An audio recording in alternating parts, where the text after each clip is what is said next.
Shabbat Shalom, buenas noches a todos. Ya estamos por dar comienzo al estudio de esta noche. Recuerden que apenas empezamos el libro de Bamidbar. Recuerden que la vez pasada estábamos celebrando la festividad de Shavuot, por lo tanto no tuvimos una porción de la Torah como tal. Y continuamos hoy con la porción que se llama Naso, que significa eleva la cabeza o levanta la cabeza.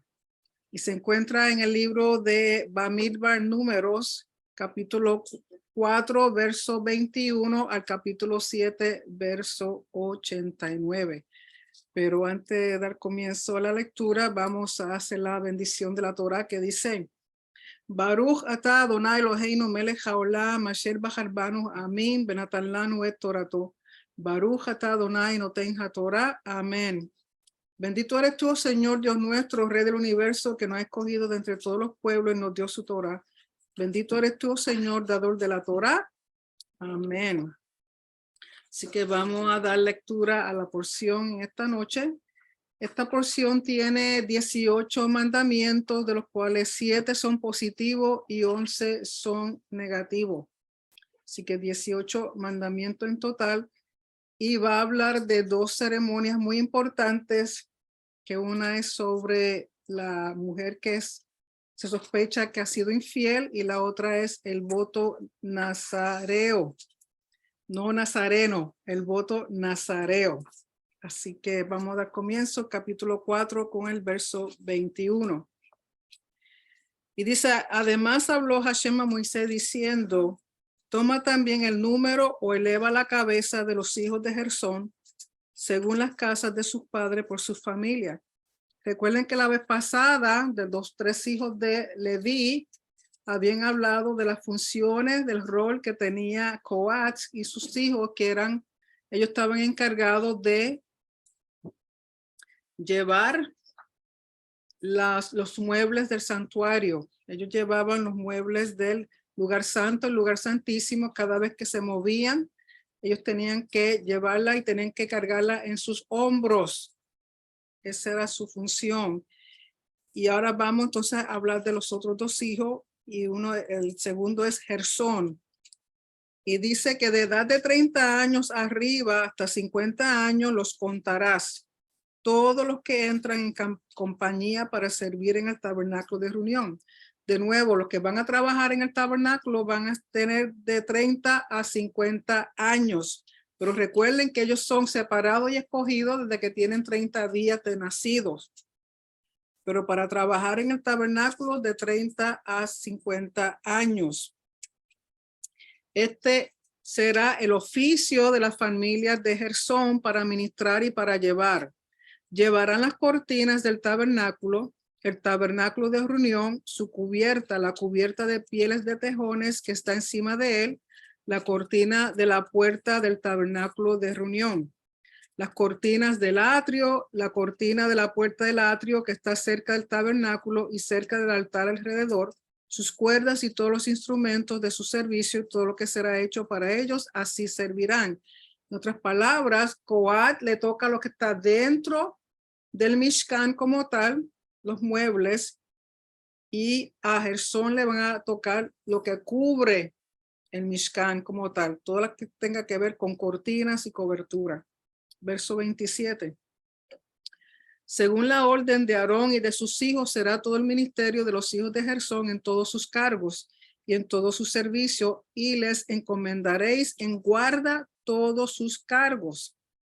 Este es el servicio de la familia de los hijos de Gersón en el tabernáculo de reunión, y el cargo de ellos estará bajo la dirección de Itamar, hijo del sacerdote Aarón. Recuerden que Eliezer es el otro, y él va a estar encargado como supervisor de los hijos de Gersón, de la familia de Gersón.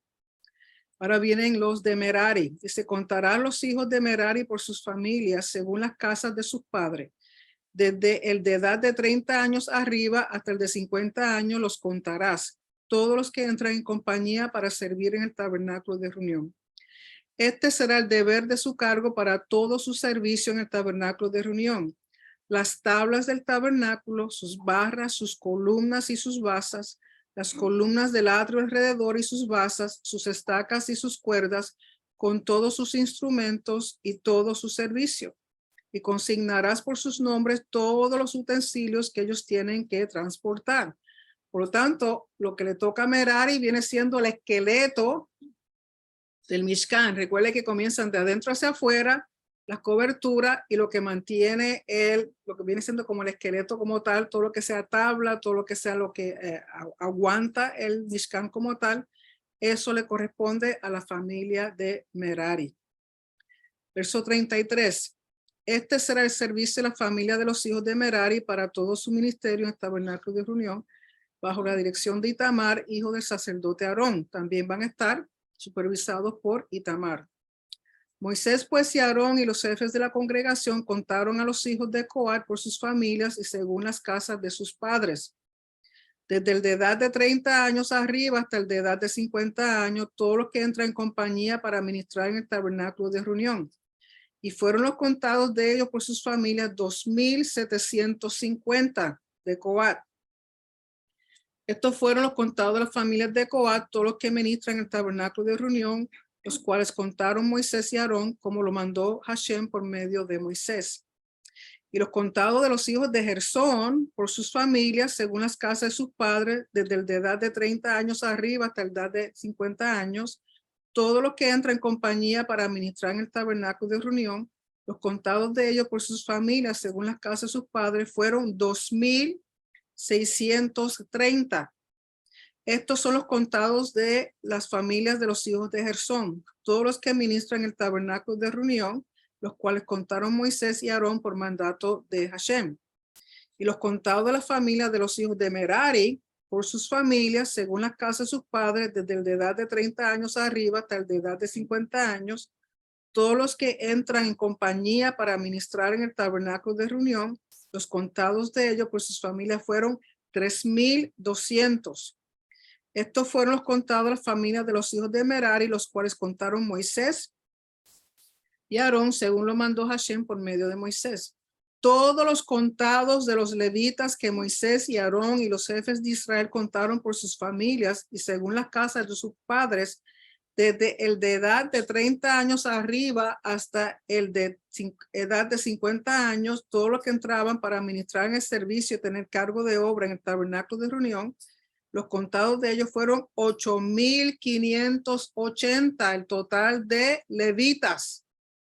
Recuerden que por eso necesitaban a Itamar, a Eliezer, porque ellos van a repartir las funciones por familias. Recuerden que luego David los divide en grupos, lo que llaman Mishmarot, y van a haber 24 grupos de familias de Coanim y de levitas y también de israelitas que venían a representar todas las tribus de toda la tierra de Israel en el templo.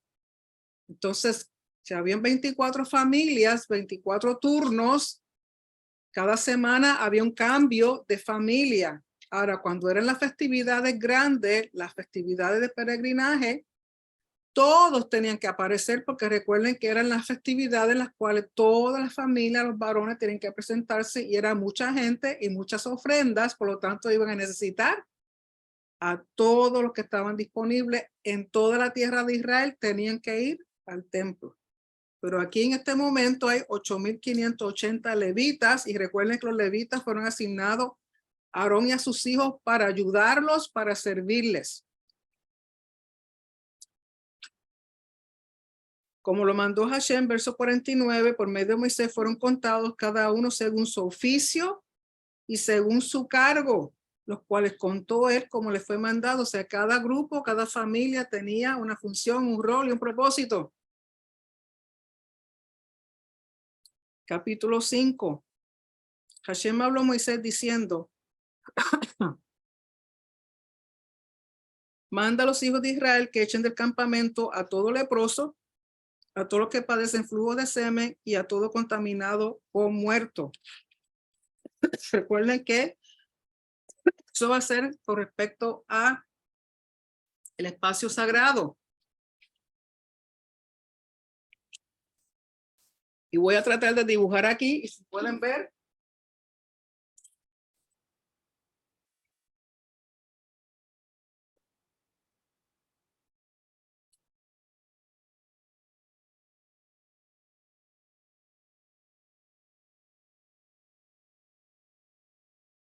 El campamento estaba dividido en tres.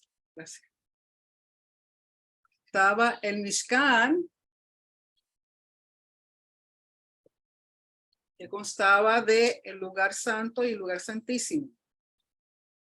Aquí van a estar al frente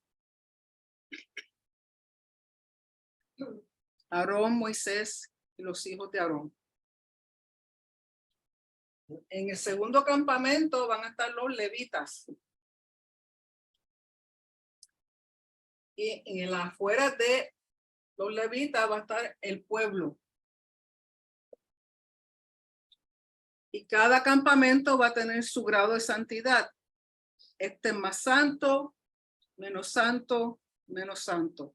Y acá ninguna santidad. Bueno, hay santidad en Israel, pero con respecto al campamento es así. ¿Sí? Recuerden que de afuera hacia adentro va en aumento de santidad. ¿Sí? Por lo tanto, hay tres grupos de personas que hay que asegurarse que no estén en el campamento. Y dice en el verso 3, así, a hombres como a mujeres echaréis, fuera del campamento les echaréis para que no contaminen el campamento de aquellos entre los cuales yo habito. Y lo hicieron así los hijos de Israel y los echaron fuera del campamento. Como Hashem dijo a Moisés, así lo hicieron los hijos de Israel.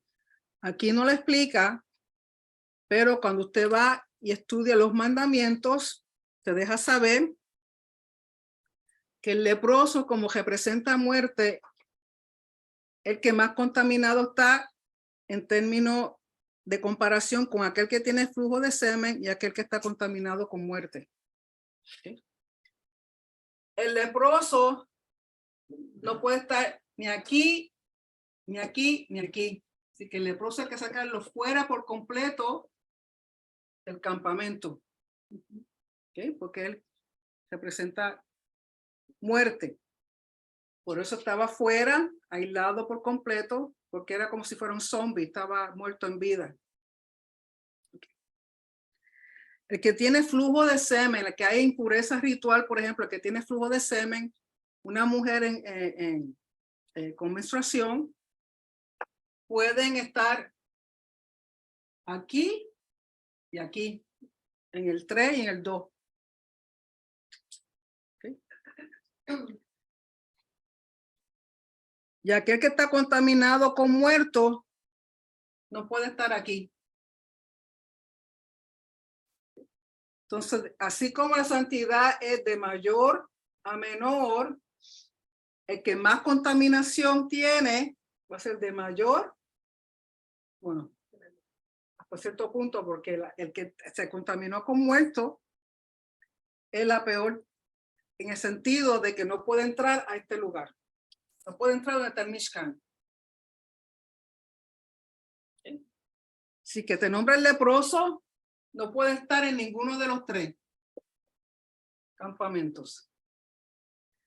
El que tiene flujo de semen o flujo de menstruación puede entrar al 3 y al 2, pero no puede entrar al 1. Y el que está contaminado con muerte no puede entrar al 1. Pero puede estar en el 2 y en el 3. ¿Sí?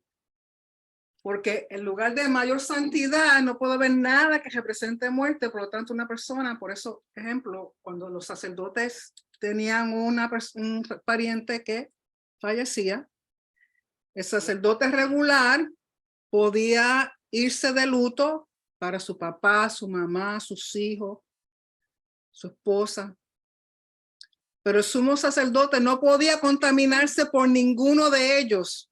Ni aunque muriera su papá y su mamá, ni sus hijos, por nadie podía contaminarse. O sea que si se moría un pariente cercano así, no podía asistir al fúnebre.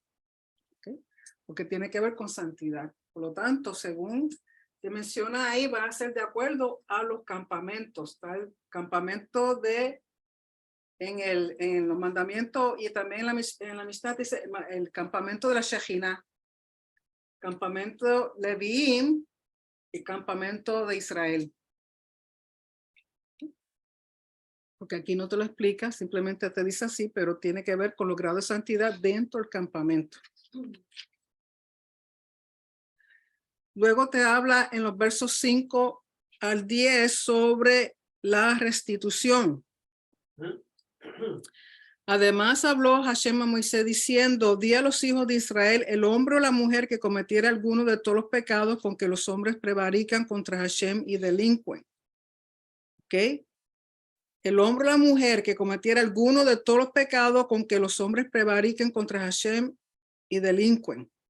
Aquella persona confesará el pecado que cometió y compensará enteramente el daño y añadirá sobre ello la quinta parte y lo dará a aquel contra quien pecó.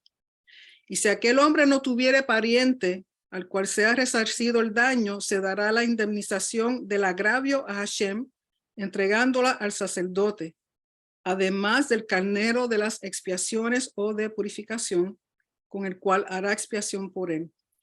Toda ofrenda de todas las cosas santas que los hijos de Israel presentaren al sacerdote será suya. Y lo santificado de cualquiera será suyo. Asimismo, lo que cualquiera diera al sacerdote será suyo. O sea que cuando hay que hacer restitución, la persona viene, recompensa a aquel a quien le debe la restitución, más tiene que dar una quinta parte, un 20% del valor de eso que está restituyendo. Si la persona murió y no tiene pariente a quien tú hacer esa restitución, pues entonces tú vas donde el sacerdote y da la restitución al templo o al Mishkan. ¿Okay? Si no hay a quien recompensar, pues entonces esa recompensa la tienes que llevar al Señor. Además de la ofrenda de purificación. Y luego en los versos del 11 al 31 va a tratar con la ceremonia. Aquí le dicen la ley sobre los celos o la ley sotá, que tiene que ver cuando un esposo piensa que su esposa ha sido infiel. Y dice, también Hashem habló a Moisés diciendo, habla a los hijos de Israel y diles, si la mujer de alguno se descarriare y le fuera infiel, y alguno cohabitare con ella, y su marido no lo hubiese visto por haberse ella amancillado ocultamente, ni hubiere testigo contra ella, ni ella hubiera sido sorprendida en el acto, si viniere sobre el espíritu de celos y tuviere celos de su mujer, habiéndose ella mancillado, o viniere sobre el espíritu de celos y tuviere celos de su mujer, no habiéndose ella mancillado. O sea, la situación es la siguiente. Aquí también no te da mucha explicación, pero si lo buscas en la Mishnah, las leyes sobre la ley sotá o la mujer que se sospecha de haber sido infiel, ellos dicen que el esposo tiene que hacerle una advertencia a ella, porque si la vio muy dulzona con otro caballero, y él le dice, no te quiero tan pegadita a fulano de tal, si le dice eso a ella, tiene que ser con testigos. Que la llámese. Mira, mamita, ven acá. No te quiero ver con fulano, mucho menos a escondida con él. Ya haya sido advertida. Con testigos. Con testigos. Si ella no le hace caso a su marido y se desaparece y el individuo también fulano se desaparece con ella, aunque nadie la vea, pero si ha pasado mucho tiempo, anyway, entonces él tiene el derecho porque piensa que ella le ha sido infiel. Nadie la vio, nadie estuvo ahí, pero ya le hizo una advertencia, sin embargo ve que ella se desaparece con fulano de tal. Él tiene derecho a llevarla ante el sacerdote para hacer esta ceremonia de Sotá. Hay dos situaciones. Él le puede preguntar a ella, ¿tú me fuiste infiel con fulano de tal? Ella puede decir que sí. Entonces, si ella lo declara sin ningún problema, la ketubá o el pacto de matrimonio queda roto y quedan divorciados. ¿Okay? Y a ella no le toca nada de lo de que hayan tenido en el matrimonio. Ella pues se rompe el contrato y ella se va. Pero si ella dice que no hubo nada, que ella es inocente, y él le dice, pues vamos al sacerdote para que te haga, para hacer la ceremonia de Sotá. Si ella no quiere ir, no se puede obligar. Y si no se, ella, aunque sea inocente, ella dice que no va, al no ir a hacer la ceremonia, también queda divorciada, porque queda la duda de si sí o si no. Pero si ella dice, sí está bien, yo voy, pero soy inocente, la llevan al sacerdote y tiene que hacer esta ceremonia. Dice, entonces, verso 15. Entonces el marido traerá a su mujer al sacerdote y con ella traerá su ofrenda, la 10ª parte de un efa de harina de cebada. No echará sobre ella aceite ni pondrá sobre ella incienso. Cebada, recuerden que es una harina de menos calidad que el trigo. No se le pone aceite ni incienso porque el aceite y el incienso era para adornar la ofrenda, como darle más valor. Pero como esto es por su posible infidelidad, no se le echa nada. Se trae solamente la harina de cebada. Porque es ofrenda de celos, ofrenda recordativa que trae a la memoria el pecado. Recuerden que en esta harina, si se recuerdan, que el sacerdote tomaba un puñado y quemaba. Y el resto de la harina, el sacerdote se la comía. Pero esta harina no se puede comer. Porque representa un pecado de infidelidad. Como quiera, él tiene que quemarla toda en el altar. Dice, y el sacerdote hará que ella se acerque y se ponga delante de Hashem. Y delante de Hashem es que ella iba a la puerta Nicanor.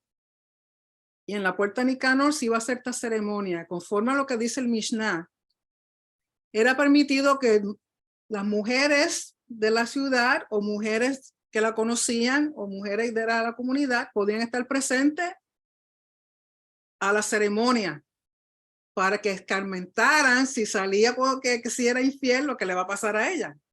¿Okay? Entonces podían ir y ver. Dice, luego tomará el sacerdote del agua santa, que es el agua en un vaso de barro, no es agua santa bendita de esa de la Iglesia Católica, el agua del kior, del agua que ellos usan para lavarse las manos y los pies, ¿verdad? El lavacro. Tomará también el sacerdote del polvo que hubiera en el suelo del tabernáculo y lo echará en el agua. Lógico, aquí era más fácil porque estaba en el desierto, lo único que tenía que era agarrar de la misma arena o a tierra del desierto. Cuando estaba el templo, había un lugar específico donde una de las losetas o baldosas, como ustedes quieran decirle, se podía levantar y tomar tierra de ahí. ¿Okay? Y eso se mezclaba con el agua del kior. Dice, y hará el sacerdote estar en pie a la mujer delante de Hashem y descubrirá la cabeza de la mujer, que quiere decir, aunque una de las formas que explican es que si ya tenía trenza, pues le soltaba sus trenzas, si tenía su cabello cubierto, pues las descubría. Recuerden que una mujer casada era costumbre en el antiguo Medio Oriente, y aún hoy día ciertas mujeres judías se cubren su cabeza en forma de modestia para honrar a su esposo. Entonces, al quitarle lo que tenía puesto o soltarle su cabello, era una forma de darle vergüenza a ella.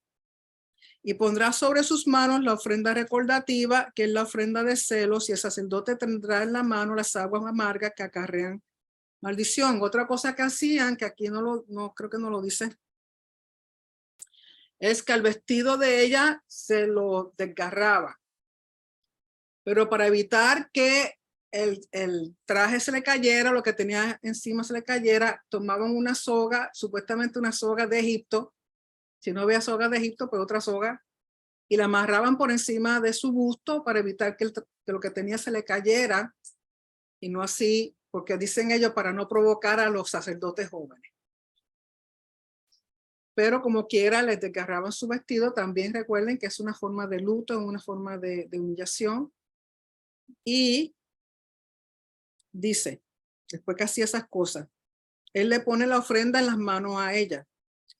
Y dice, el sacerdote la conjurará y le dirá, o sea, ella tiene que hacer un juramento. Se le hace un juramento de parte de ella. Otra cosa que decía la Mishnah es que cuando el esposo traía a su esposa al sacerdote, ellos de todas formas trataban de que si fue cierto que ella hizo lo que hizo, que confesara.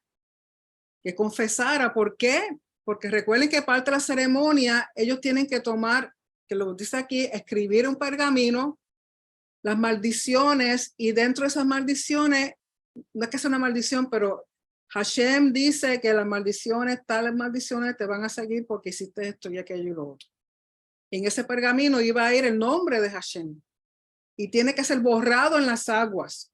Entonces, para evitar borrar el nombre de Hashem, ellos tratan de todas formas de que ella confiese si sí o no, para evitar eso. Una cosa que dicen es que tomaban a la mujer que está allá en la puerta de Nicanor, bajaban hasta lo último del monte al templo y volvían y la subían hasta que se cansara para asegurarse que quizá en el cansancio confiesa si sí o si no. La torturaban más o menos. Anyway, vamos a suponer que la bajaron, la subieron y ella sigue insistiendo que no, que no, que no.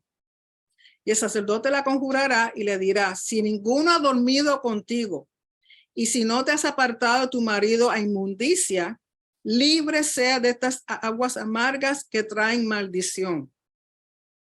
Mas si te has descarriado de tu marido y te has amancillado, ya ha cohabitado contigo alguno fuera de tu marido, el sacerdote conjurará a la mujer con juramento de maldición y dirá a la mujer, Hashem te haga maldición. ¿Ves, Hashem? Entonces el nombre de, ellos tomaban un pergamino, como el mismo pergamino que usaban para escribir la Torah, y escribían el nombre de Hashem, el Yorhei Babhe. Dice, Hashem te haga maldición y execración en medio de tu pueblo, haciendo Hashem que tu muslo caiga y que tu vientre se hinche. Y estas aguas que dan maldición entren en tus entrañas y hagan hinchar tu vientre y caer tu muslo. Y la mujer dirá, amén, amén. O sea, tiene que aceptar. ¿Okay? También decía en la Mishnah que si llegan a este punto y después ya dicen, no, no quiero tomar, tenían que obligarla porque ya estaba todo escrito, ya estaba todo preparado. Tenían que agarrarla y abrirle la boca y echarle el agua. Entonces dice, el sacerdote escribirá estas maldiciones en un pergamino, un sefer, y las borrará con las aguas amargas. Y dará a beber a la mujer las aguas amargas que traen maldición, y las aguas que obran maldición entrarán en ella para amargar. En sí, el agua con el pergamino no mata a nadie ni hace nada. Y tiene que ser una tinta, pues lógico que se borre. Esto la primera que infla el estómago. Wait. Entonces realmente no hace nada. Porque es para mostrar que quien va a tomar juicio aquí es Hashem. Porque recuerden que en el antiguo Medio Oriente, una forma de hacer juicio a una persona era que le amarraban las manos y los pies y los tiraban al río. Si sobrevivían los dioses del inframundo que iba a juzgar a esa persona y salía nadando, se sabía que era inocente. Si se ahogaba, Ay, Dios. imagínense, las manos y los pies amarrados, te tiran al agua, que están los cocodrilos, hipopótamos y todas esas cosas. Y si no salía, se ahogó, era culpable, los dioses del inframundo juzgaron y ahí quedó. ¿Okay? Entonces a ella, por eso son aguas amargas. Y cuando te hablan en Apocalipsis, en el libro de Revelación, sobre la estrella que cae del cielo y amarga las aguas, porque era la estrella, se llamaba Ajenjo, es lo mismo, está haciendo juicio de infidelidad al pueblo. Porque en Apocalipsis el juicio no es para el incrédulo, el juicio es para el que cree. Y que se ha cometido idolatría, que ha sido infiel a Hashem, cuando toman las aguas, el que es culpable, las aguas le van a hacer efecto. Lo mismo pasó con el becerro de oro. Cuando Moisés agarra el becerro, lo muele y lo echa en las aguas y todo el mundo beben y 3,000 personas fueron las que quedaron porque fueron los culpables. Entonces aquí es para mostrar que no son las aguas amargas de un inframundo, de un Dios del inframundo, que no es, ni que las aguas amargas en sí tengan algo que hagan daño, es juicio de Hashem por la infidelidad. ¿Okay?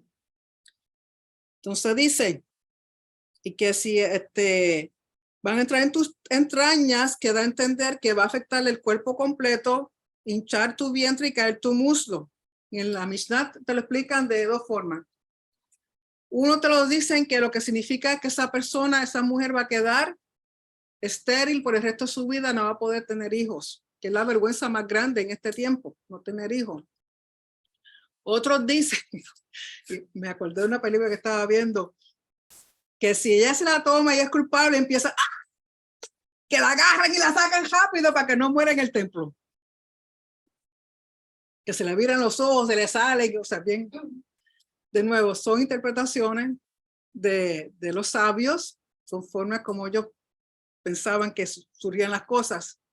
Unos decían que sí, que si empezaba a ponerse como media fea y se le salían los ojos y que sí ni qué, pues entonces la sacaban rápido para que no muriera en el templo. Otros dicen que si la mujer, a pesar de tenía algún mérito delante de Dios, quizá no moría en ese momento, pero quizá al año o quizá a los 2 años. Como que era, en algún momento iba a morir porque era juicio del Señor. Pero en sí lo que dan a entender, la mayoría piensan que es que ella queda, no puede tener hijos y va a ser una vergüenza en su comunidad. Y no sé, antes le ponían una marca a la que eran prostitutas, mujeres adúlteras. Scarlet Letter, algo así. Entonces la cosa es que esa persona iba a ser rechazada en su comunidad si realmente cometió infidelidad. Y dice, verso 23, el sacerdote escribirá estas maldiciones en un libro, Sefer, y las borrará con las aguas amargas y dará a beber a la mujer las aguas amargas que traen maldición y las aguas que obran maldición entrarán en ella para amargar. Después el sacerdote tomará de la mano de la mujer la ofrenda de los celos y la mecerá delante de Hashem y la ofrecerá delante del altar. Y tomará el sacerdote un puñado de la ofrenda en memoria de ella y lo quemará sobre el altar y después dará a beber las aguas a la mujer. Le dará pues a beber las aguas y si fuera inmunda y hubiera sido infiel a su marido, las aguas que obran maldición entrarán en ella para amargar y su vientre se hinchará y caerá su muslo y la mujer será maldición en medio de su pueblo. Que da a entender que no muere en el momento, pero queda en el pueblo como una mujer de vergüenza, no tiene hijos. Mas si la mujer no fuera inmunda, sino que estuviera limpia, ella será libre y será fecunda. Entonces será todo lo contrario, va a tener un montón de muchachos, como una bendición, porque ella realmente era inocente. Entonces muchas veces preguntan, ¿y él? ¿Qué pasa con él? Porque a quien tienen aquí es a ella, y para adulterar hacen falta 2. Es como para el tango, hacen falta 2.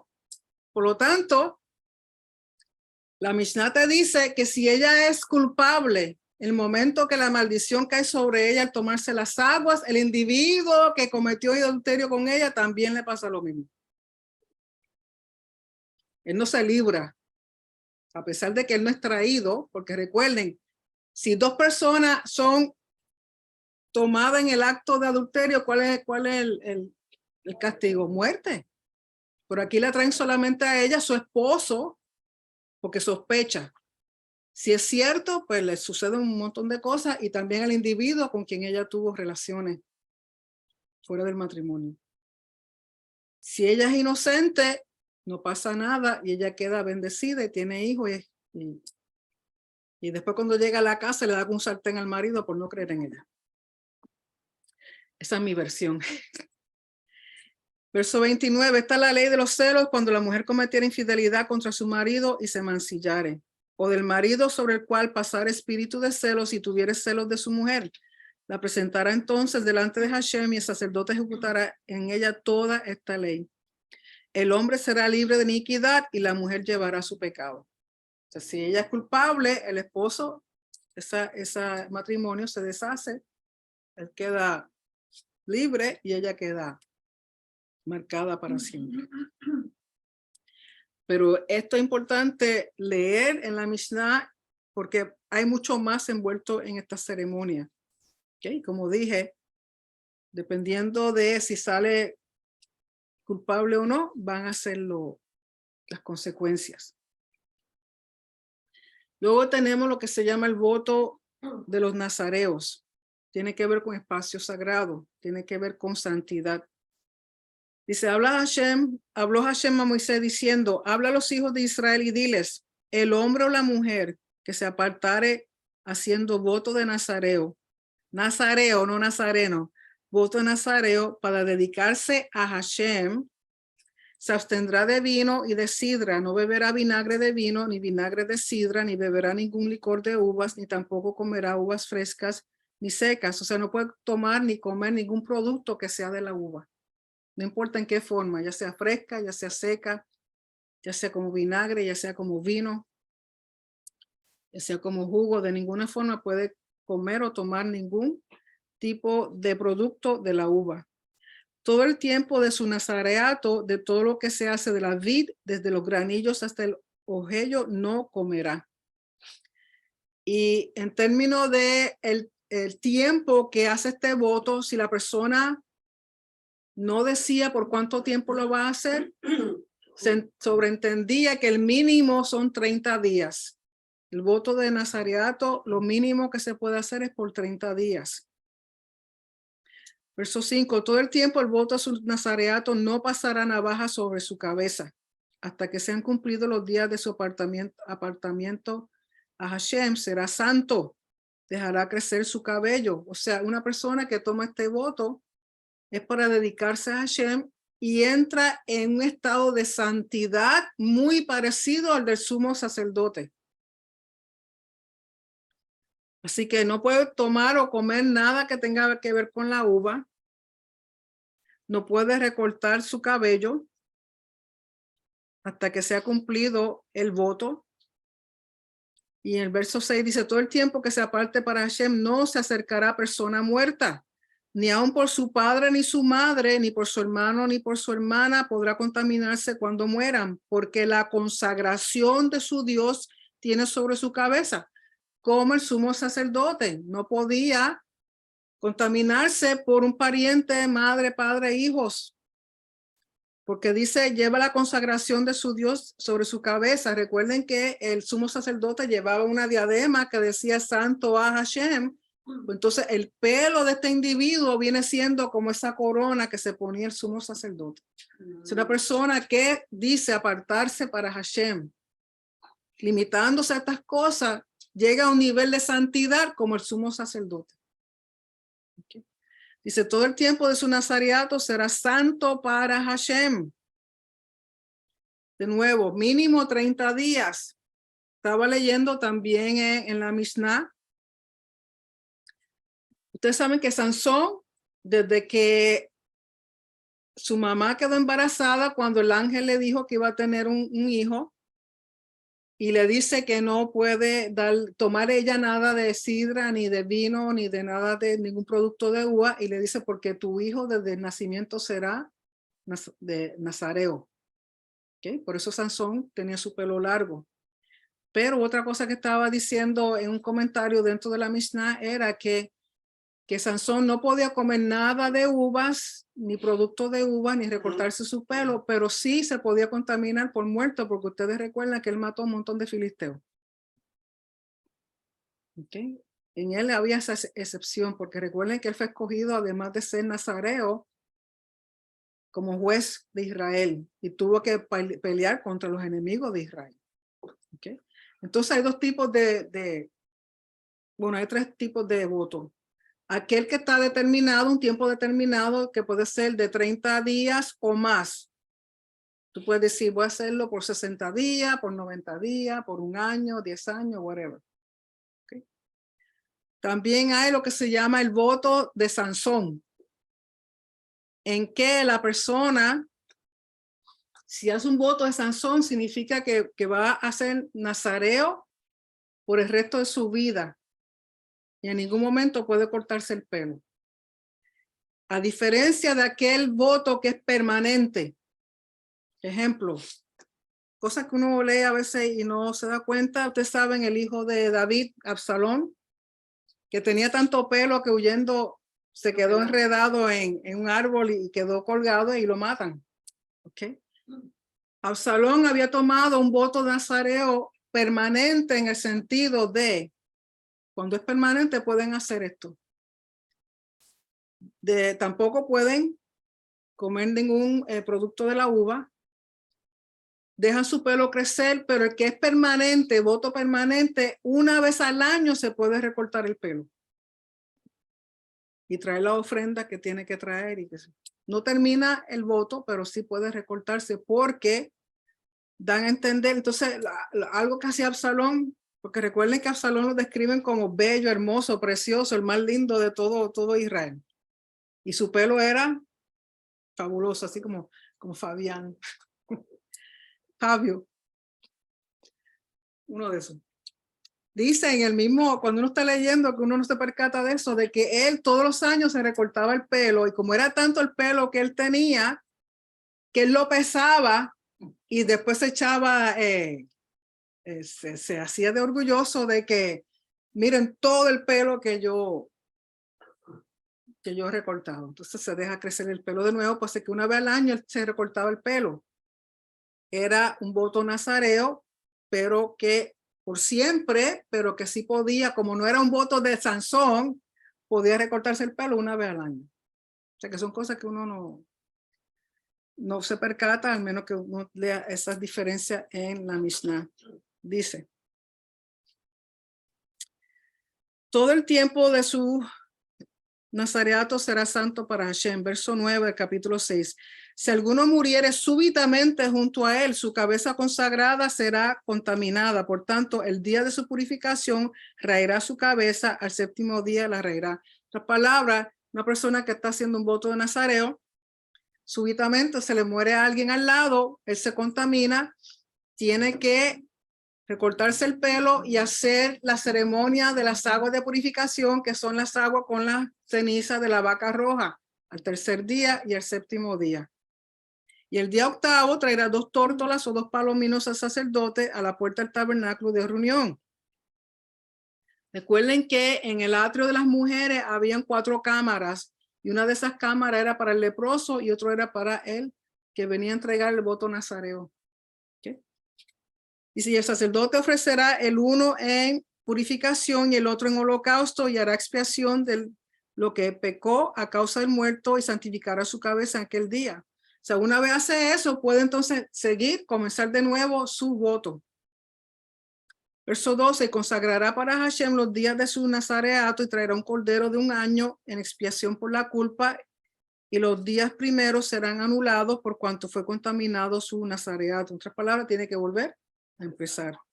¿Qué fue lo que pasó con Pablo? Se escucha en el estudio que hizo Rico, lo hizo en español, lo hizo en inglés, con respecto a Pablo y el voto de nazareato. Y Pablo viene de camino a Jerusalén, y viene para la fiesta y va a entregar su voto en ese tiempo, pero en el camino se contamina, tiene que recortarse el pelo y empezar de nuevo. Verso 13, esta es pues la ley del nazareo, el día que se cumpliere el tiempo de su nazareato, vendrá a la puerta del tabernáculo de reunión. O sea, este es el que ya ha cumplido el tiempo sin que haya sido interrumpido en ningún momento. O sea, que si dijo 30 días, pues al final de los 30 días. Si dijo 2 años, pues al final de 2 años es lo que tiene que hacer. Dice, y ofrecerá su ofrenda a Hashem un cordero de 1 año sin tacha en holocausto, y una cordera de 1 año sin defecto en purificación, y un carnero sin defecto por ofrenda de paz. Además, un canastillo de tortas sin levadura, de flor de harina amasada con aceite, y hojaldres sin levadura, untadas con aceite, y su ofrenda y sus libaciones.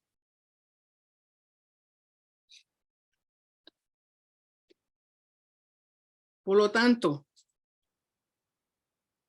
debido a que tiene que traer estas ofrendas al templo después que termina el voto nazareo, nadie puede hacer un voto nazareo hoy día, porque al terminarlo tienes que hacer esta ofrenda, eso es parte del voto.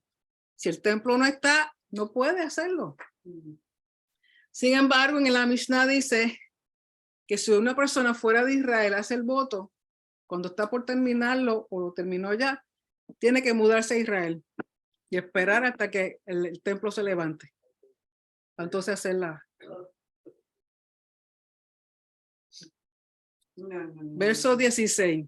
Y el sacerdote lo ofrecerá delante de Hashem y hará su expiación y su holocausto y ofrecerá el carnero en ofrenda de paz a Hashem con el canastillo de los panes sin levadura. Ofrecerá a sí mismo el sacerdote su ofrenda y sus libaciones. Entonces el nazareo raerá a la puerta del tabernáculo de reunión su cabeza consagrada y tomará los cabellos de su cabeza consagrada y los pondrá sobre el fuego que está debajo de la ofrenda de paz. Recuerden que parte de la ofrenda de paz hay que cocinarla porque parte va a ser para el sacerdote y parte va a ser para él y parte va a ser ofrendado en el altar.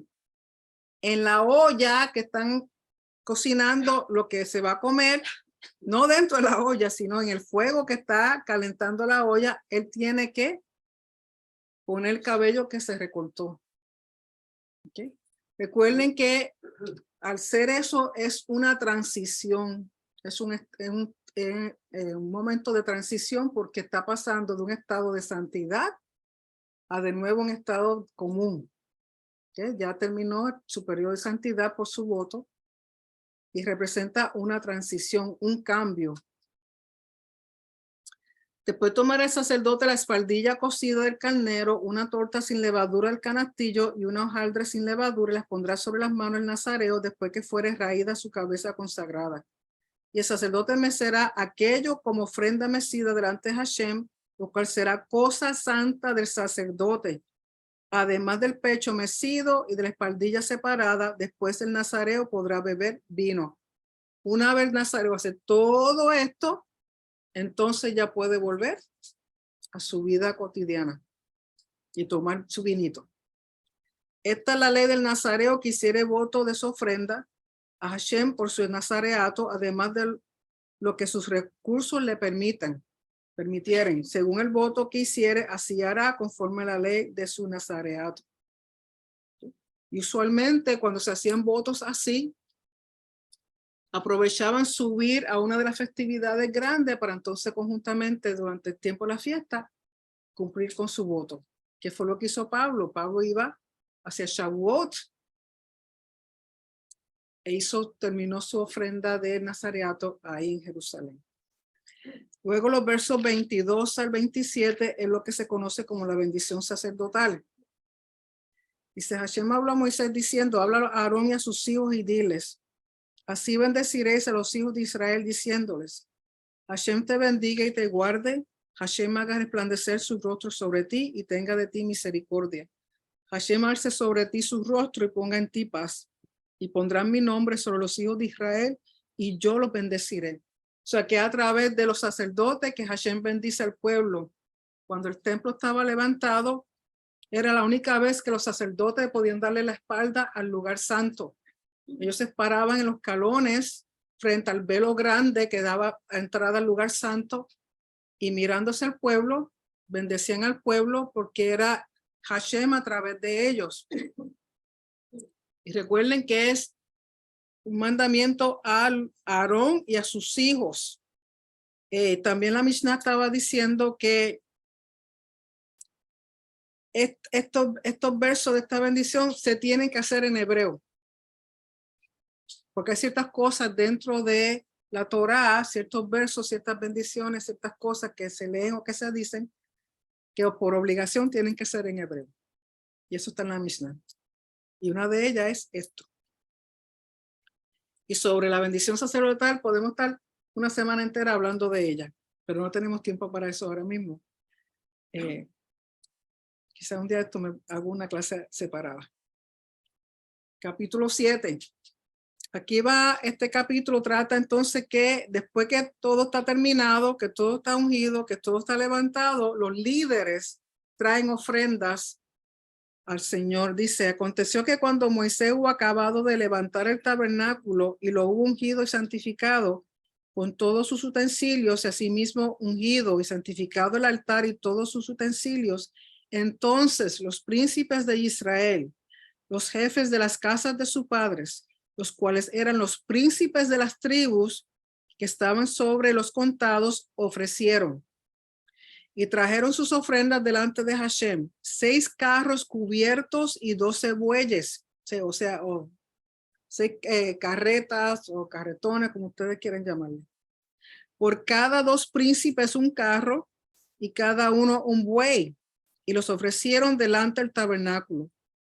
Y Hashem habló a Moisés diciendo, tómalos de ellos y serán para el servicio del tabernáculo de reunión, y los darás a los levitas, a cada uno conforme a su ministerio. O sea, que estas carretas y estos bueyes los van a usar para cuando haya que mover el tabernáculo, todas sus piezas, todas sus partes se van a poner en estos carretones para facilitar la movida. Y dice, verso 4, y Hashem habló a Moisés diciendo, tómalo de ellos y serán para el servicio. Ok. Para el servicio del tabernáculo de reunión, y los darás a los levitas, a cada uno conforme a su ministerio. Entonces Moisés recibió los carros y los bueyes y los dio a los levitas. 2 carros y 4 bueyes dio a los hijos de Gersón conforme a su ministerio. ¿Cuál era la función de Gersón? Las cubiertas, todas las coberturas, toda la cortina del tabernáculo. Entonces ellos van a tener 2 carros y 4 bueyes para cargar todas esas cosas. Y a los hijos de Merari dio 4 carros y 8 bueyes conforme a su ministerio bajo la mano de Itamar, hijo del sacerdote Aarón. ¿Qué cargaba Merari? El esqueleto del tabernáculo, que eran todas las basas, que eran todas las tablas, que era lo que era madera, todas esas cosas. Pero a los hijos de Coat no les dio, porque llevaban sobre sí en los hombros el servicio del santuario. Ellos no podían poner en un carretón, una carreta, los muebles, ni el arca, ni el altar, ni la mesa de lo más pesado, que era de oro, la menora, nada de eso se podía, había que cargar en los hombros. Quizá por eso más adelante Coat se enfurece, porque dice, ¿y nosotros qué? Que tenemos que cargar lo más pesado, no nos dan nada. Lo más pesado y lo más santo, pero recuerden que los comentarios dicen que ellos no cargaban los muebles, sino que los muebles los cargaban a ellos. ¿Sí? Y los príncipes, verso 10, trajeron ofrendas para la dedicación del altar el día en que fue ungido, ofreciendo los príncipes su ofrenda delante del altar. Y Hashem dijo a Moisés, ofrecerán su ofrenda un príncipe un día y otro príncipe otro día para la dedicación del altar. Y no voy a leer todo lo que traen cada uno porque es lo mismo. El primero en traer es la tribu de Judá. El segundo día, la tribu de Isaacar. El tercer día, la tribu de Zabulón. O sea que si usted se fija, están en el orden que fueron ubicados alrededor del tabernáculo, que es el mismo orden que ellos salían y el mismo orden que ellos entraban. ¿Okay? El cuarto día, los de Rubén. El quinto día, los de Simeón. El sexto día, los hijos de Gad. El séptimo día, los hijos de Efraín. El octavo día, los de Manasés. El noveno día, los de Benjamín. El décimo día, los de Dan. El undécimo día, los de Aser. Y el duodécimo día, los de Neftalí. El verso 84 al 89 es el total de todo lo que ofrendaron todos los príncipes. Dice en el verso 84, esta fue la ofrenda que los príncipes de Israel ofrecieron para la dedicación del altar el día en que fue ungido. 12 platos de plata, 12 jarros de plata, 12 cucharas de oro, cada plato de 130 siclos y cada jarro de 70. Toda la plata de la vajilla, 2.400 siclos al ciclo del santuario. Las 12 cucharas de oro llenas de incienso, de 10 ciclos cada cuchara, al ciclo del santuario. Todo el oro, las cucharas, 120 ciclos. Una cucharita me conformo yo. Todos los bueyes para holocausto, 12 becerros, 12 los carneros, 12 los corderos de un año con su ofrenda y 12 los machos cabríos para purificación. Y todos los bueyes de la ofrenda de paz, 24 novillos, 60 los carneros, 60 los machos cabríos y 60 los corderos de un año. Esta fue la ofrenda para la dedicación del altar después que fue ungido. Y cuando entraba Moisés en el tabernáculo de reunión para hablar con Dios, oía la voz que le hablaba de encima del caporet, que estaba sobre el arca del testimonio, de entre los dos querubines, y hablaba con él. O sea, todo eso simplemente para dedicar el altar. Así que cuando llegue ese momento de dedicar el altar en Jerusalén, eso sí que va a ser grande. Súper grande. Y yo espero que podamos verlo. Si no lo veo yo, quizá lo vea Israel. Si no lo ve a Israel, quizá lo vean tus nietos. Así que con eso se termina la porción. Como siempre, tratamos de dar oportunidad para si hay alguna pregunta o comentario. Sí, déjame setear esto aquí. Un momentito, por favor. Ok. Déjame. Audio settings. Ok, ya me invito. Déjame.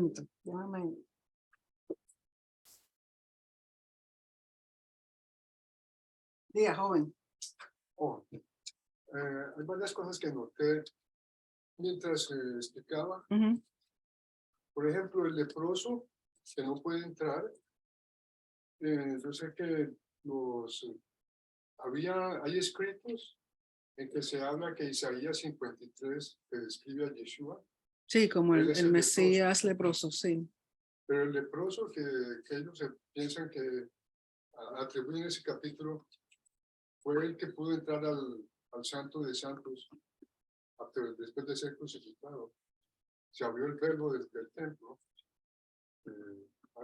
Sí, pero cuando le llaman el Mesías leproso, en contexto de que él está sentado a las puertas dicen las puertas de Roma, sanando, atendiendo a los demás leprosos. Tiene que ver con la compasión, la misericordia, el servicio que él hace a los mismos que están en la misma situación que él.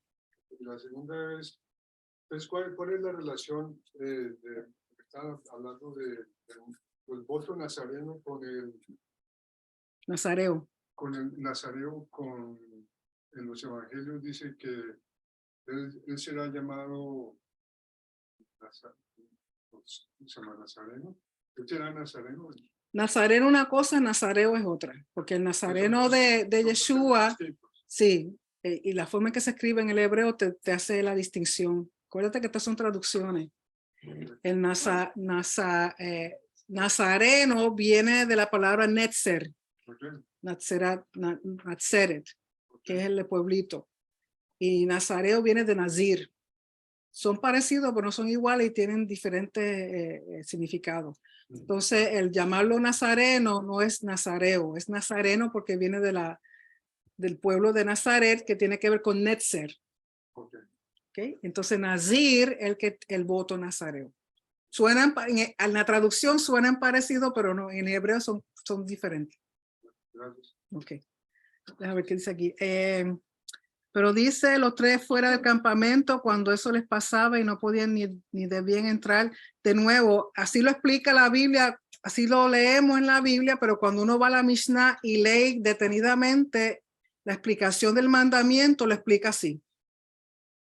¿Okay? Que el que más lejos no podía entrar a ninguno era el leproso, mientras que los otros tenían acceso hasta cierto punto. Pero para entenderlo, por eso la Mishnah es tan importante poderla leer, porque te va a explicar lo que la Biblia no te explica. La Biblia te da el mandamiento, pero no te lo explica. ¿Ok? Ejemplo, que el hombre sea el infiel. La pregunta es, ¿podía pasar al revés? Ejemplo, que el hombre sea el infiel. Recuerden que en esta cultura, en este tiempo, la mujer estaba encargada de la pureza del hogar, mientras que el hombre estaba encargado del honor del hogar. Y para este tiempo era más permitido, no es porque Dios lo quisiera así, pero los hombres muchas veces tenían más de una esposa y era permitido tener varias esposas. ¿Ok? Pero recuerden que conforme a la Torá, si él es encontrado en adulterio con otra, cualquier pareja en adulterio, el pago era muerte.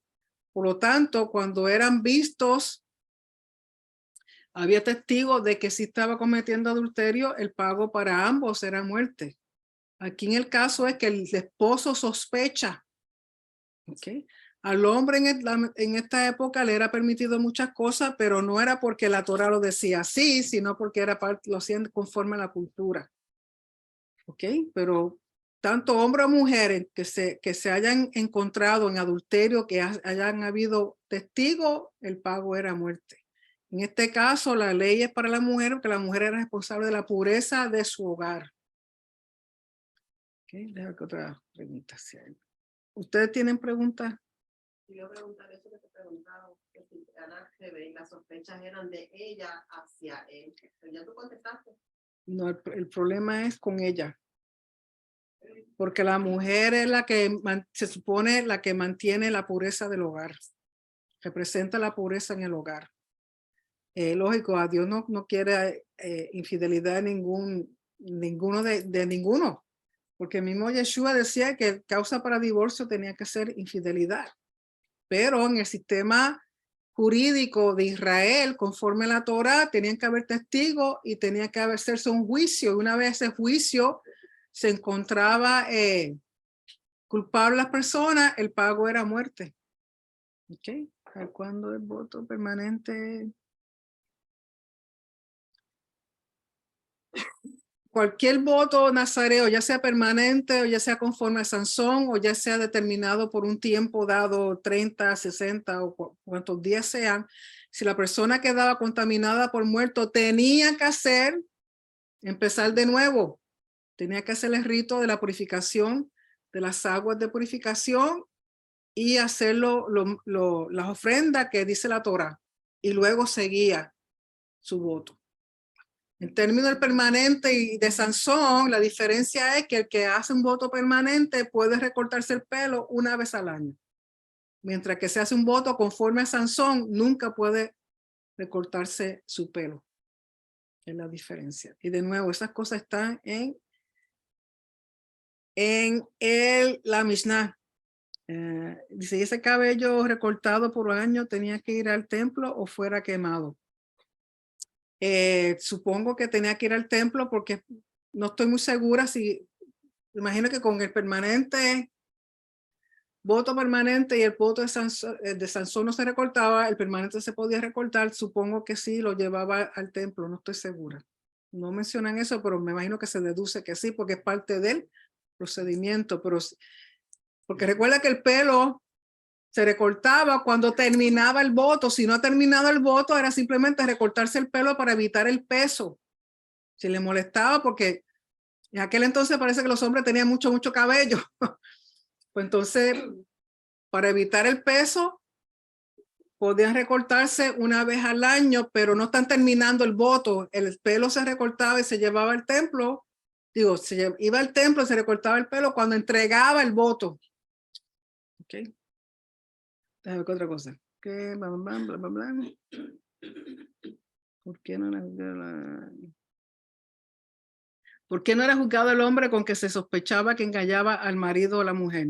Él sí queda juzgado. Si ella es culpable, él también sufre las mismas consecuencias que la mujer.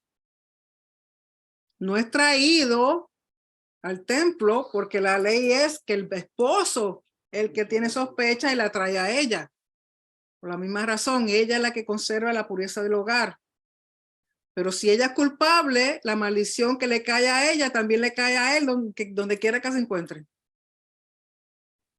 ¿Okay? Siempre hay juicio, porque el juicio proviene de parte del Señor. ¿Alguna otra? ¿Ustedes tienen alguna pregunta? No. Ok, aquí tienen. Sí.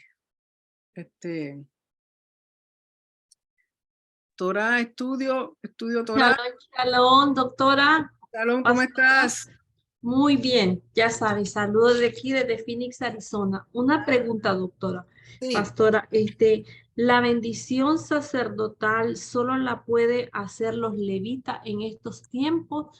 Me han dicho, ¿verdad?, que nosotros que estamos en las naciones la tenemos que escuchar de un levita. Bueno, Nada más.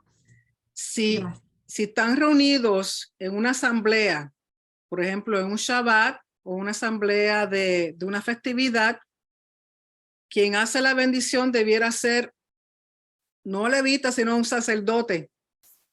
¿Ok? Un sacerdote. Si no hay sacerdote en la congregación, pues entonces lo que se puede hacer mientras no esté el templo, que cada jefe de familia con su familia, el jefe de la familia, o si no hay hombre, hay una mujer la que es la jefe de la familia, pueden hacer la bendición a sus hijos. Hoy día, todos los Shabbat, el padre le hace esa bendición a sus hijos. No es que tiene que ser levita, no es que tiene que ser sacerdote, pero ya una forma íntima, familiar. Lo que no se permite es a nivel congregacional. Si hay un Shabbat, si hay una festividad, la bendición, si hay un grupo en asamblea que se han unido, si hay un sacerdote, él es el que puede hacer la bendición a todos.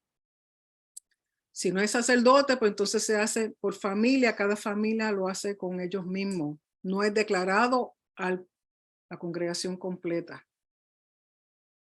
Tengo entendido. Ahora, el día que te he levantado el templo, sacerdote en Jerusalén.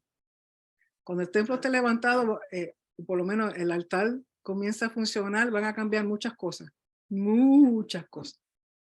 ¿Okay? Ok, pastor, entonces, como por ejemplo, si yo voy a una congregación, un pastor o un ROE, ¿sí lo puede hacer en este tiempo o no? No. Ok, exacto. Al menos que el pastor tenga su familia con él, pues entonces él puede hacer la bendición entre él mismo con su familia. No la puede hacer a la congregación completa. Excelente, muchas gracias. A tu orden. Y también se supone que el sacerdote, si hay un sacerdote y va a hacer la bendición al grupo entero, se tiene que quitar los zapatos, tiene que estar descalzo. Okay. Y de nuevo, hay muchas cosas que solamente se lee cuando está leyendo los mandamientos y la Mishnah con respecto a estos mandamientos. Porque de nuevo, la Biblia te da el mandamiento, pero no te lo explica. Entonces, si quieren saber mejor, conocer más, hay que leer la Mishnah y hay que leer los mandamientos, estudiar los mandamientos. ¿Okay? Recuerden que el libro que más se ha usado y que Rico ha dado las clases de mandamientos es el Taryag Mitzvot y fue traducido por el pastor Swasta y se encuentra en Tesoro del Templo. Está disponible todos los 613 mandamientos en español. Si no le llega en español, pues léaselo en inglés. ¿Ok? O viceversa. Pero hay que estudiarlo, hay que entender, porque hay muchas cosas que la Biblia no explica. Y hay que ir a buscar las fuentes que tienen mejor explicación.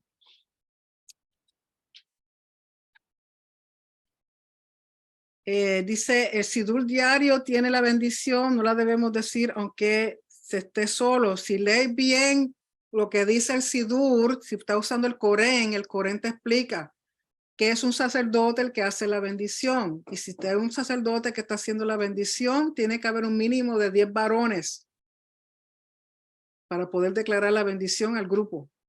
Si usted está solo y está haciendo el sidur, Usted mismo se puede hacer la bendición, pienso yo. Yo me la he hecho yo misma, pero soy yo aquí, no estoy declarándole la bendición a medio mundo. ¿Ok? Y hay personas que hacen la bendición a sus niñitos, a sus hijos antes de dormir. Se puede hacer, porque es familiar entre el grupo, es entre ellos mismos, familia. Lo que no se puede hacer es a la congregación, a una asamblea, si no eres sacerdote. ¿Qué? O sea, en términos de grupo general, no se puede. ¿Okay? ¿Alguna pregunta? Otra pregunta. Dice, ¿el voto nazareo era como hacer una promesa para pedir un favor a Hashem o solo para ser agradable al Eterno? El voto nazareo era porque la persona sentía el querer dedicarse a Hashem, separarse para Hashem.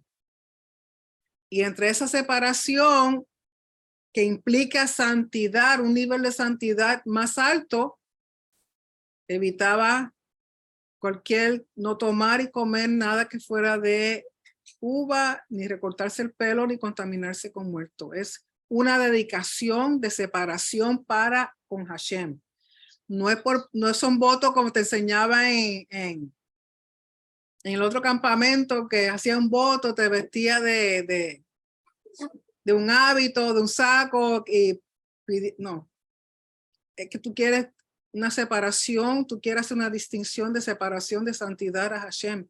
Y tenemos que entender que es muy parecido a la santidad del sumo sacerdote, que es la única persona dentro del campamento de Israel que tiene mayor grado de santidad. Y recuerden que mientras mayor grado de santidad, mayores son las restricciones. ¿Okay? ¿Alguna otra pregunta? ¿Comentario? Sí. Sí. Entonces, ese cántico que hay de la versión sacerdotal, ¿uno puede escucharlo? El cántico, porque hay varios.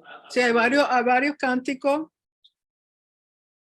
que hay cantantes que las hacen y le han puesto música y si ellos son sacerdotes y están cantando, amén. Si no son sacerdotes, pues no debieran. Y además tiene que ser en hebreo. En hebreo. Okay. Es como hay muchos cánticos ahí que a veces hacen y lo que cantan está completamente contrario a lo que dice la Torah.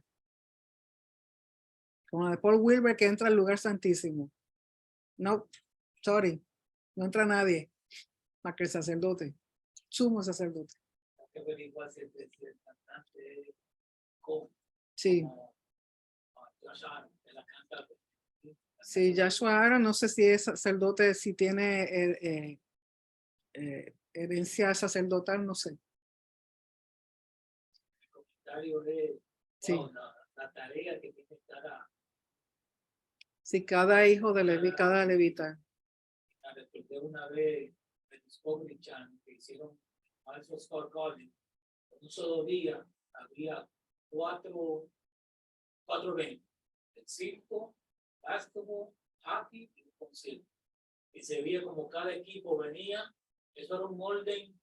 Me pasé todo eso en un solo día, sacar, armar y todo. Sí. Era una disciplina. No, es que tiene. No sabía qué tenía que hacer. Es que esa es la importancia del orden y lo que Hashem le dice a cada uno, su función, su rol y su propósito, porque si no lo saben, no pueden funcionar en armonía y en orden. Es como en el Army, cuando te dicen, tú te mandan para el desierto, montar esto, montar aquello, eso es así.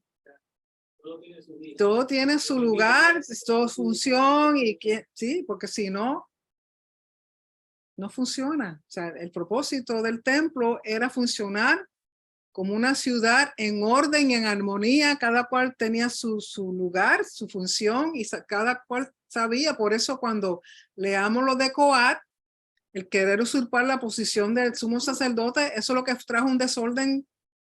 Y sabemos ya lo que le pasó. Eso era usurpar algo que si Hashem te dijo que vas a cargar en tus hombros las piezas más santas ¿Por qué entonces ahora tú quieres la posición de otro? Tenemos que reconocer cuál es nuestra posición y lugar dentro del reino. Okay. A mí, sí. De John Hedges. Ujú. Algún sacerdote que estuviese impuro ritualmente tenía algún lugar para permanecer durante su pureza o tenía que regresar a su casa. Bueno, si era impureza ritual, vamos a suponer un ejemplo, que eso también te lo explica la Mishnah.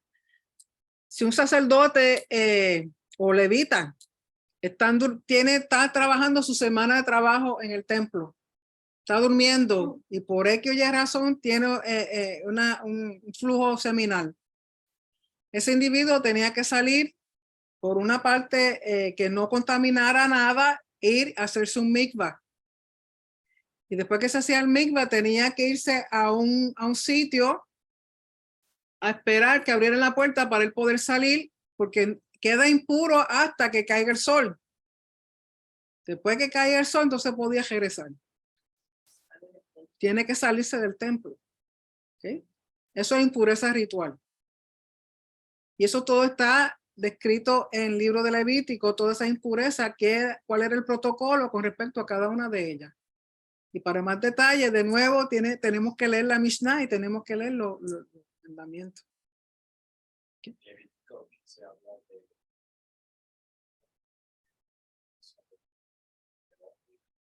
Sí, es más, tener relaciones sexuales, después de tener relaciones sexuales, se supone que hagan un mikvah tan impuro hasta, porque hay flujos, son normales, pero hay flujos. O sea, y todo eso está descrito y explicado.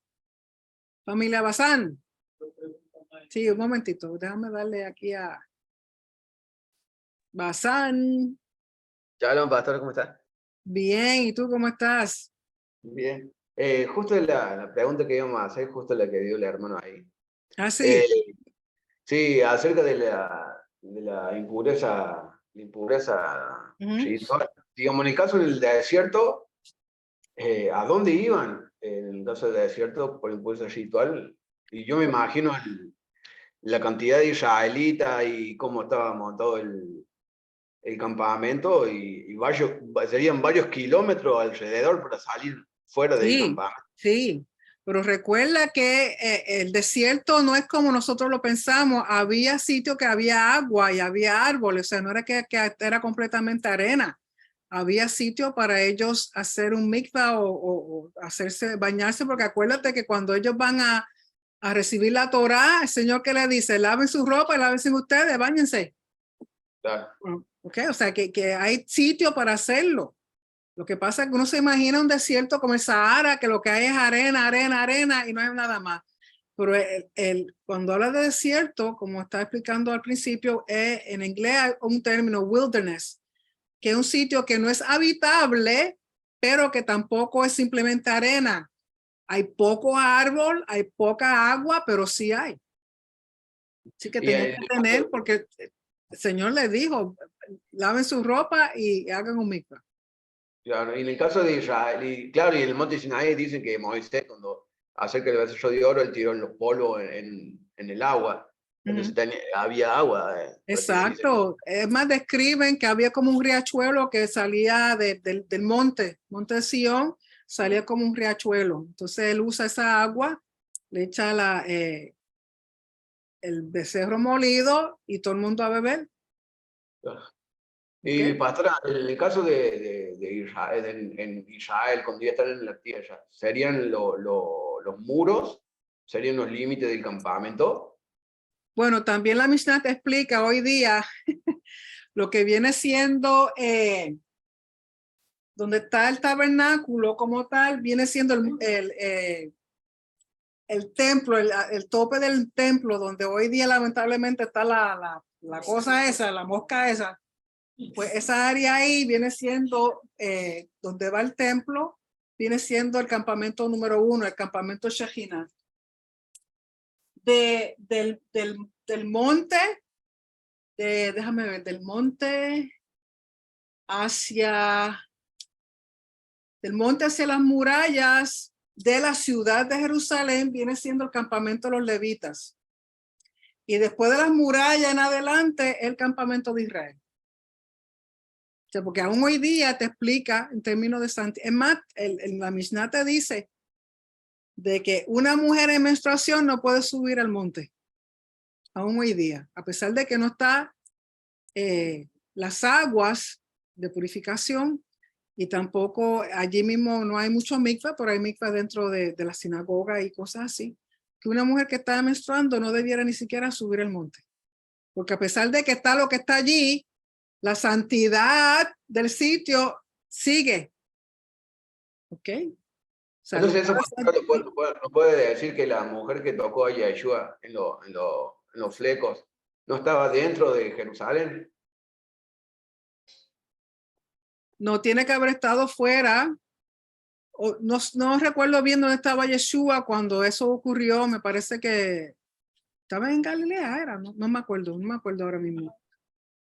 Igual que el de Bethsaida estaba fuera de los perímetros. Sí, fuera, sí. Por lo tanto, ella sabía que no estaba permitida subir al monte, como también sabía que no estaba permitida tocar a nadie. Por eso ella tan a secreto fue a tocarlo.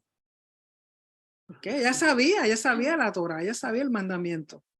Por lo tanto, yo dudo que haya subido al monte porque la misma Torah te dice que si lo haces a sabiendas, frito ley. Bueno, muchas gracias, pastor. A tu orden.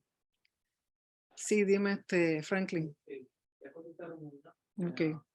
La otra es, hola Mora, escuché que se puede hacer la oración arónica grabada de un Cohen para una congregación. ¿Es correcto esto?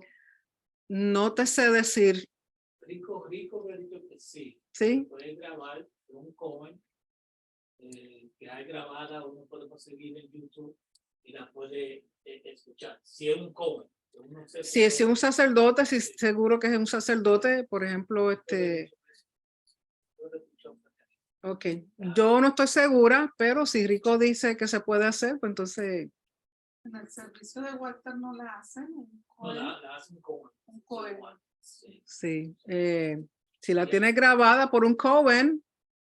Y hablando de espacio sagrado, en la gira nosotros respetamos, Rico respeta. Sí, cuando nosotros fuimos, Rico, cuando uno va a la gira con Rico, a pesar de que el templo no está, todavía queda evidencia arqueológica de donde era el Soreg, que nosotros lo vimos, queda un pedacito. Si mañana Rico no pasa de ahí, nunca, y nosotros tampoco lo hemos hecho las veces que yo he ido a Israel, porque la santidad está todavía. Si te dicen que de Soreg no pase, pues no se pasa. Y si quieres tentar al Señor y cruzar y que te caigan de otra calle encima, te dé un yello allí mismo, pues allá tú. Pero la santidad del lugar sigue porque el nombre de Hashem está allí. A pesar de que ha sido profanado el lugar, todavía es un lugar santo porque es el lugar que él escogió. Así que hay pregunta, pero ya la habían completado. Sí. Decía, porque ella dice que entró tarde. Entonces la bendición arónica no podemos hacerlos a los hijos en Shabbat. A los hijos sí se pueden hacer en Shabbat porque es la familia en la casa. No se está haciendo a una congregación. No se está haciendo a una asamblea. ¿Okay? Pero en familia se puede hacer. ¿Okay? Y dice, la cita dice que estaba en Capernaum. Así que la mujer que le tocó los Zitzior a Yeshua, ellos estaban en Capernaum. Están fuera de Jerusalén. ¿Okay? De las murallas. ¿Alguna otra pregunta? Dice, entonces si varios caían en impureza, podían acompañarse en el desierto fuera del campamento mientras volvían a ser puros, dependiendo de la impureza. Como dije, si había impureza de algún flujo, podía estar hasta cierto punto. De nuevo, recuerden que, ejemplo, la mujer que está en menstruación no puede estar con nadie, tiene que estar separada, aunque sea en su propia casa, no puede acostarse con su marido, no puede estar tocando a nadie porque contamina a los demás. Entonces, de acuerdo a la impureza, van a ser las restricciones. ¿Ok? Por lo tanto, de nuevo, repasen Levítico. Levítico explica todas esas cosas.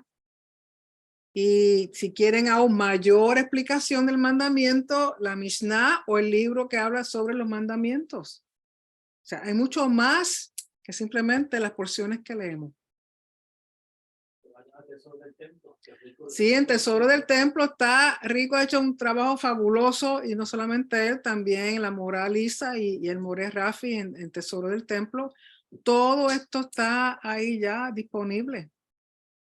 Están, como dije, el Taryag Mitzvot, que son los 613 mandamientos en PDF en español, y todos los videos de los mandamientos que cubrió Rico, que los explicó. Y Rico está rico de videos, así que hay mucho que estudiar con él, hay mucho que estudiar en el Tesoro del Templo, hay mucho que estudiar si queremos presentarnos bien ante el Padre. Hay que estudiar. ¿Algo más, jóvenes? ¿Preguntas? Nereidita, Mi amor, ¿cómo tú estás? Titi, yo sabía que le hacía falta, ¿verdad? Seguro, ¿cómo estás, mi amor? ¿Cómo estás? Aquí bien. Vean, ¿Tu familia bien? bien, gracias a Dios. Qué bueno. Vean, usted me va a guindar, pero es que tuve una situación aquí, no pude escuchar bien, no sé si ya preguntaron o no, pero Ajá. me queda la duda ahí de, o sea, ¿cuál es el fin, el objetivo, no sé, del voto nazareo? Nazareo. Del voto Eso. nazareo es una Ajá. persona que O quiera... sea, sí, es solo porque uno necesita pedir algo, entonces es como un intercambio ahí, yo ofrezco. No, y tú me no cumples, es un voto de eso que nos enseñaron en el otro campamento, de que hacías un voto pidiendo y te caminabas de rodillas 2 millas y te vestías de saco y esas cosas, no. Ajá. Tiene que ver con que tú deseas dedicarte, separarte para Hashem, o sea, estar aparte con él en estado de santidad mayor, como si fuera un sumo sacerdote. O sea, tú quieres acercarte más a él. El propósito es apartarte de todo lo demás para acercarte más a él. No es para pedir, no es no es un sacrificio, simplemente que tú deseas apartarte para él. Ok, pero digamos, es uno queriendo hacerlo, pero en el caso de Sansón, porque fue la mamá la que lo ofreció, ¿no fue? Bueno, no fue la mamá. Dios El mismo le dijo a la mamá que iba a ser nazareo desde el vientre. Porque el propósito que tenía Sansón era ser juez de Israel. Combatir los enemigos de Israel. O sea, Dios ya tenía un propósito con él desde que estaba en el vientre. Ok. O sea, él no lo escogió, como también Juan el Bautista fue escogido como nazareo desde el vientre. Ajá. Ok. Ok. No, está bien. Ok, mamita. ¿Cuándo nos vemos? ¿Vienes para acá? Cuando vengas a Costa Rica, ¿qué pasó? ¿Cuándo va a venir? Deja ver si me escapo. Deja ver si me sueltan aquí. Las puertas de mi casa están abiertas. Gracias. Todos los perrillos están aquí esperándola. Los aguates que tengo para que los chinen. Nada más que compre el tiquetico y ya se viene para acá. No sé, mi amor, no sé, un día de esto. Te dejo saber. Ay, obvio. Si no Sí, me mami, no sé, tengo que planificar. Es que esta gente no me quiere soltar. No, pero suéltenla, no sean egoístas, tienen que compartir. Sí, deja ver, yo te aviso. Ya la prestamos a Panamá. Dicen que ya me dejaron ir a Panamá. No, pues entonces ahora préstenla aquí en Costa Rica. Sí. Fin de semana. Sí, deja ver. Yo te aviso. Bueno. Sí, también. Me avisa con tiempo para ir a traerla al aeropuerto. Me avisa con tiempo para ir a traerla al aeropuerto y todo. Sí, te aviso. Bueno. Gracias. Bueno, okay. Sí, Aldo. Sí, Patrona, me vino con la pregunta que hizo la hermana, me vino una pregunta. Sí. Que Pablo a hacer un voto nazareno y sale dentro de los perímetros de Jerusalén de santidad. Y cómo ha de haber sido el cuidado de Pablo para no romper ese voto nazareno. Y un ejemplo, en nuestra vida, como usted decía, que el voto nazareno es como ser sumo sacerdote y un estado de santidad. Ujú. en un estado de pureza, y nosotros, estando en las naciones también, tratar de llevar ese, no un voto nazareno, pero llevar un estado de pureza. Como Pablo, creo yo que se habrá cuidado de una forma para mantener ese voto. Sí, sí, pero recuerda que Pablo empezó a hacerlo, fue contaminado por muerte, tuvo que empezar de nuevo y terminó en Jerusalén entregando el voto. Que estando allí fue que se formó el revolú de que creían que le había metido un gentil en el templo y se lo llevaron arrestado. Claro, sí, pero él estaba afuera, ¿o no? Él estaba fuera de los muros. Sí, Digo, pero acuérdate que él tenía que entrar al templo para entregar el voto. Claro. Que él tenía que traer las ofrendas, en Hechos te habla de que trajo la ofrenda, tenía que recortarse, todo tenía que hacerlo todo, pero tenía que ser en el templo. Claro, sí. ¿Ok? Sí. Creía en el mensajito espiritual terminó para atrás. Sí. Pero recuerda que hoy día nosotros no podemos hacerlo porque no está el templo, porque no podemos entregar las ofrendas que requieren. Claro, sí. Pero sí tratar de caminar en santidad lo mejor posible, eso sí. Sí, tal cual. Shalom, Patra. Ok. El profeta Samuel, yo no sé si fue nazareo también. Yo sé que Sansón, Juan el Bautista y Absalón. No, ninguna, que yo sepa, ninguna mujer. Pero sí, pues una mujer puede hacer un voto nazareo. Bueno, escogido por el Señor desde el vientre, seguro fue Sansón, Juan, y no sé quién más. No sé si Samuel. No creo que, no estoy segura, yo creo que Samuel no. Sí, en la novela brasileña Samuel tiene el pelo largo. La novela, acuérdate que el tener pelo largo no era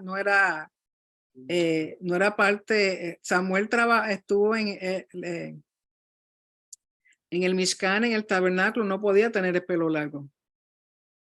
Esos son imágenes romanas que los tenían a todos con pelo largo. Porque para trabajar en el templo y en el tabernáculo tenían que tener su pelo recortado Pastora, de una forma representable. Samuel fue cuando que la mamá fue a orar Sí, porque era estéril sí, y le prometió a Hachem de que le iba a su hijo. sí.